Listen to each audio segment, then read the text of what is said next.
Welcome to Anchors in Time. My name's Rachel, and this spooky season I treated myself to the Elvira Monster High Skullector doll, and I'm very excited about it. So we're going to unbox it and we're going to talk about Elvira and why Vampira hated her. If you don't know who Elvira is, she is Mistress of the Dark, Queen of Halloween, and the first nationally syndicated horror hostess.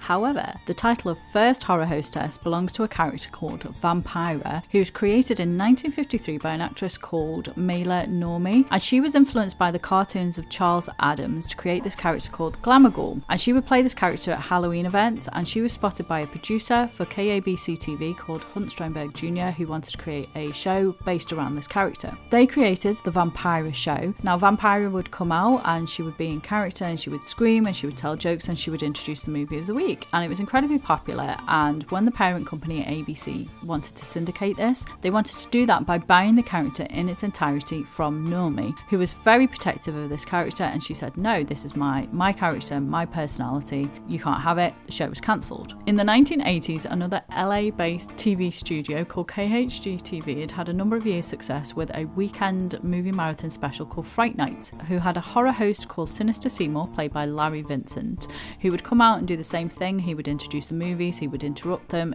It ran for many years, was very popular. He had passed away and they were kind of casting about to do a reboot.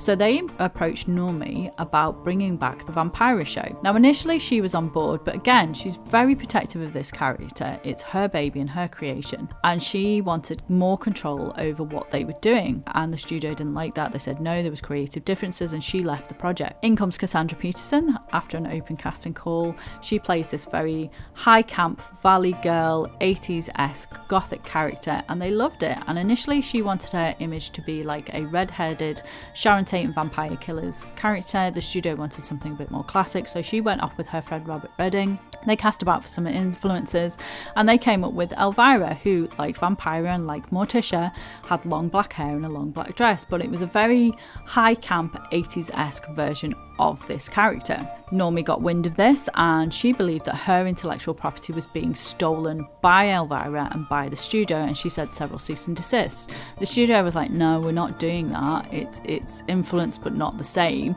And it actually went to court, and the judge found the same thing, that it was a likeness but it wasn't plagiarism. And as she had been influenced by somebody else to create her character, then she couldn't claim that she was being plagiarized as well. So Elvira went on to create Elvira's Movie Macabre, and her career just took off, and she did films and TV shows, and she is the Queen of Halloween, and there's some links down below if you want to check that out. And as she would say, it's time for me to skedaddle, so until next time, unpleasant dreams.